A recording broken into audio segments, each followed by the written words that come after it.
Hello, hello mga kapamers, mga katropa. Ngayong umaga naglakad-lakad tayo dito sa ating Saili Farm at naghahanap na tayo ng bunga ng ating mga tanim o katas ng ating pawis.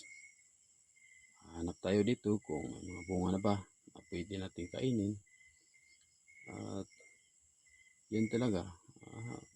Minsan bisitahin natin yung mga tanim natin kung may mga bunga na ba kasi hindi natin alam na may bunga na pala.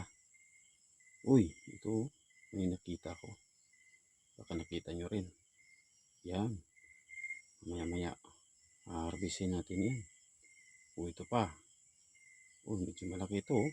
Lapit na tumahinog. Baka bukas pwede na ito kainin.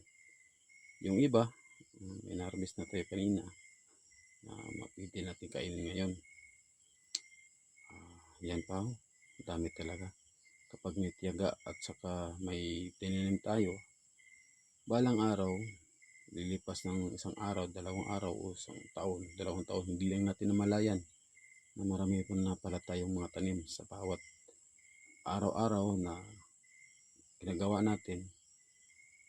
Kumbaga, pabayaan lang pagkatapos pagdating ng panahon may maaani tayo at saka ma-harvest.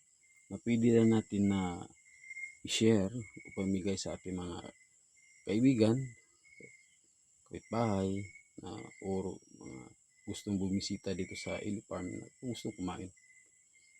Yan o. Diba ang sarap kapag ganito na. Mag-ingat kayo always mga ka-farmers, mga katropa.